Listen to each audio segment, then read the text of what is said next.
This is rational. In agricultural societies, children were economic assets. They worked the farm. They supported you in old age. You needed children to survive. In modern economies, children are economic liabilities. They cost money for 18 to 25 years. They do not provide income. They do not guarantee support in old age. The state provides pensions. The economic logic for having children has disappeared. We built an economy that makes children economically irrational. Surprised. Add to this the cultural shift. Millennials and Gen Z are bombarded with messages about climate catastrophe, economic instability, and a bleak future. Why bring children into this world? Is a common refrain. Nihilism and pessimism are high. Optimism about the future is low. If you do not believe the future will be better, why have children? Fertility is ultimately about hope, and hope is in short supply. So we are stuck. Population decline is accelerating. No policy works. Immigration is not a solution, and the consequences are catastrophic. Let me paint the picture of what the world looks like in 2050 if these trends continue. China's population 1.05 billion, down from 1.4 billion today. But the age structure is the nightmare. Over 400 million people over 65, only 700 million working age. A workforce that has to support a massive elderly population while the economy contracts. China's government has admitted this openly. They are facing a demographic catastrophe. China will get old before it gets rich. That's a historical first. Japan 105 million, down from 125 million today. Over 35 million people over 65. The entire country will be a retirement home. Productivity collapses. GDP collapses. Government debt becomes unpayable. The economy enters a permanent depression. Not a recession, a depression, permanent negative growth. Italy 54 million, down from 60 million today. Same story, aging, shrinking, economically stagnant. South Korea 46 million, down from 51 million today, but heading toward complete collapse. At current birth rate, South Korea's population in 2100 will be 24 million, half of today. By 2200, under 10 million. This is not sustainable. South Korea as a nation state may not survive the century. Germany 79 million, down from 84 million today, aging rapidly. Europe's economic engine sputtering. Spain 43 million, down from 47 million today. Over a quarter of the population over 65. These are not developing countries we can ignore. These are the core of the global economy. The countries that produce technology, manufacture goods, drive innovation. When these countries collapse demographically, the global economy collapses with them. The United States is in better shape but not safe. Population will grow slightly through immigration, but birth rates are below replacement. The political fights over Social Security and Medicare will intensify. The tax burden on workers will rise. Young people will be crushed. The "okay boomer" resentment you see now is nothing compared to what is coming when millennials realize they are funding a system that will give them nothing. Now, some people say automation solves this. Robots replace workers, AI increases productivity. We do not need as many people. This is naive. Robots don't pay taxes. Robots don't buy products. Robots don't vote. Automation can increase productivity, but it does not replace consumers. It does not replace taxpayers. An economy of robots with no humans is not an economy. It is a fantasy. Demand drives economies. Demand comes from people. No people means no demand means no economy. Others say we should welcome population decline. Fewer people means less environmental strain, less carbon emissions, less resource consumption, a smaller ecological footprint. This is the degrowth movement. And it sounds appealing until you realize what it means. Degrowth means lower living standards. It means less innovation. It means economic contraction. It means poverty for the young as they are crushed under the weight of supporting the old. Voluntary degrowth might be manageable. But involuntary degrowth through demographic collapse is a nightmare. Degrowth is a luxury belief held by people who won't live through it. You cannot have a generous welfare state with a collapsing population. You cannot have high living standards with a collapsing population. You cannot have technological innovation with a collapsing population. Everything we take for granted about modern life depends on a certain scale of population. When that scale disappears, so does the lifestyle. So what should individuals do? First, understand this is happening. Stop assuming the future will look like the past. Population growth is not guaranteed. Economic growth is not guaranteed. The social systems you rely on are not guaranteed. Plan accordingly. Second, if you are young, do not count on government systems. Social security will exist, but benefits will be cut. Retirement ages will rise. Taxes will rise. The ratio of what you pay in to what you get out will be terrible. You need private savings. You need assets that generate income. Do not rely on the state. The math does not work. Third, choose careers and skills that remain valuable in a shrinking economy. Healthcare, elderly care, automation, AI.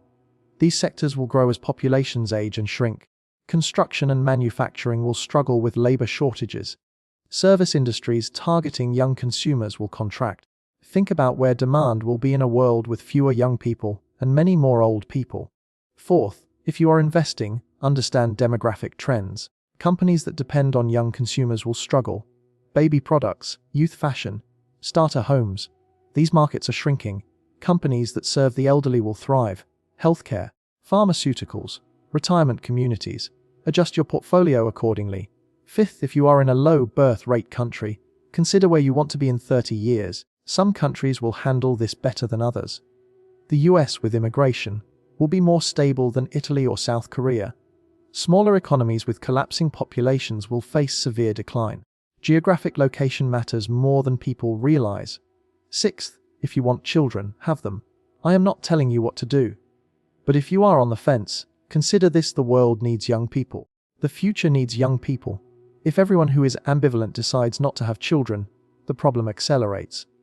There is a catastrophe unfolding in slow motion, and almost no one is paying attention. It is not climate change. It is not war. It is not a financial crisis.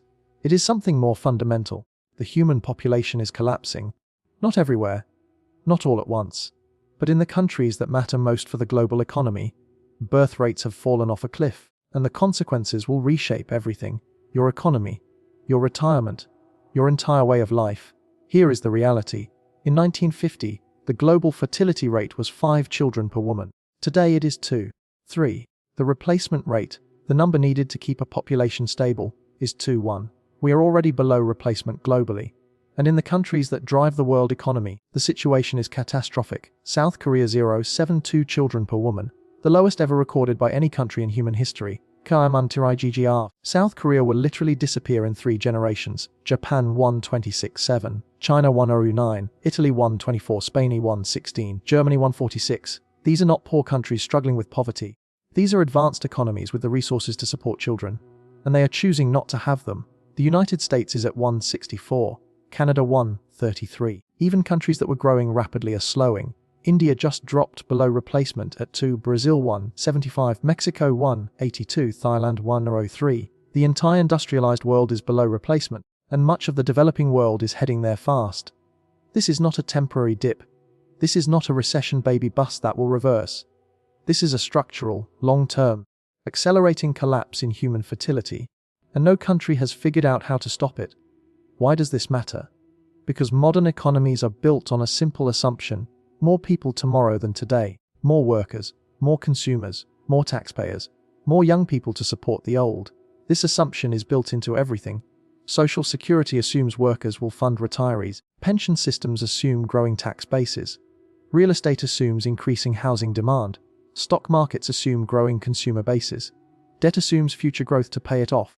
Everything in the modern economy assumes population growth, or at least stability. But that assumption is breaking.